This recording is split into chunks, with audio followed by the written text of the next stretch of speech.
current market, REO and short sale properties present a tremendous opportunity for brokers, and auctions are one of the best disposition tools for these situations. In this guide, we'll discuss how you can use auctions to work with banks on REO and short sale listings. The first half will discuss REOs, and the second will cover short sale auctions. Banking regulations generally require that banks sell their REO properties within 5 years. This time constraint, especially near the end of the 5-year hold period, make REOs ideal auction candidates. When working on REO auctions, it's important to understand the concept of asset book values. When a bank forecloses on a property, it's required to appraise the property as of the date it takes title. This appraised value gets recorded on the bank's books and is thereafter known as this property's book value. However, book values are often higher than current market value, either because the appraisal is too high or because the market has declined since the original appraisal date. And because it's difficult for a bank to accept offers below book value, the challenge for you as the broker is convincing them that offers you present are at fair market value. This is where the auction strategy comes into play. When properly priced and marketed, auctions create a transparent and competitive bidding environment that result in fair market values. The key here, though, is to demonstrate to the bank that the auction was properly marketed and that there were enough auction participants on auction day. You can do this by providing the bank with auction data, which include marketing reports, website traffic, reports showing who registered for the auction and what they told you, and finally, a bid history. Let's take a look at some examples. This marketing report shows your client exactly how the auction was marketed, including dates and the number of emails sent. The goal of this report is to show your client how many people were notified of the auction. And in this example, over 4,000 people were sent information about the auction. A website traffic report shows the number of visits to the auction website during your marketing period. In this example, 439 people visited the auction website. Of the 439 that visited, this next report shows that 48 registered for the auction. This report also shows the results of your phone calls and feedback from prospective buyers. And finally, here's the bid history for the auction showing who made bids and at what prices. AuctionPoint provides the tools for you to generate these reports, and this auction data is important for banks to see in order to approve sales. Next, we'll look at the structure of a typical REO auction.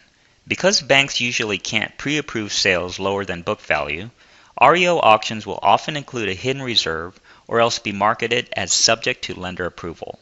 In either case, the starting bid should always be set at a low enough number to encourage bidding, usually 50% of market. For example, if an REO property has a book value of $2.5 million, but you believe the current market value is $2 million, you should set the auction with the starting bid of $1 million, but with the hidden reserve of $2.5. If the hidden reserve is not met, or if the sale is subject to bank approval, the bank will need to approve the final sale post-auction, and to assist the bank, you should provide them with all of the auction data reports. Now, on to short sales. In today's market, it's not uncommon for you to take on a listing where your client owes more for a property than it's worth. Auctioning a short sale property is often the best case scenario for both the client and the bank, as it can save a great deal of time and money that would otherwise be wasted on a foreclosure. Before starting on a short sale auction, find out as much information about the loan as possible. For example, you'll need to know the exact loan balance, due date, whether the loan is recourse, and whether your client is current on payments.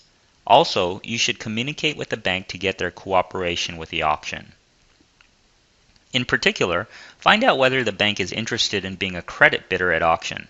Credit bidding is a great way for the bank to protect the property value and obtain title to defaulted properties without incurring foreclosure costs.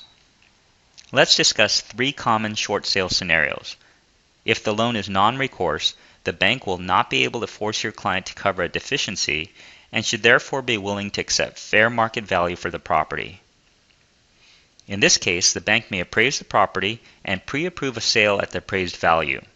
If so, you should run an auction with the starting bid set at 50% of appraised value and insert a hidden reserve equal to the appraised value. If the bank won't pre-approve a sale, then start the bidding at 50% of current market value and insert a hidden reserve at an amount equal to the loan balance plus closing costs. If the loan is recourse, your client will be responsible for the deficiency, and in this situation, you should try to have your client negotiate a loan workout agreement prior to the auction.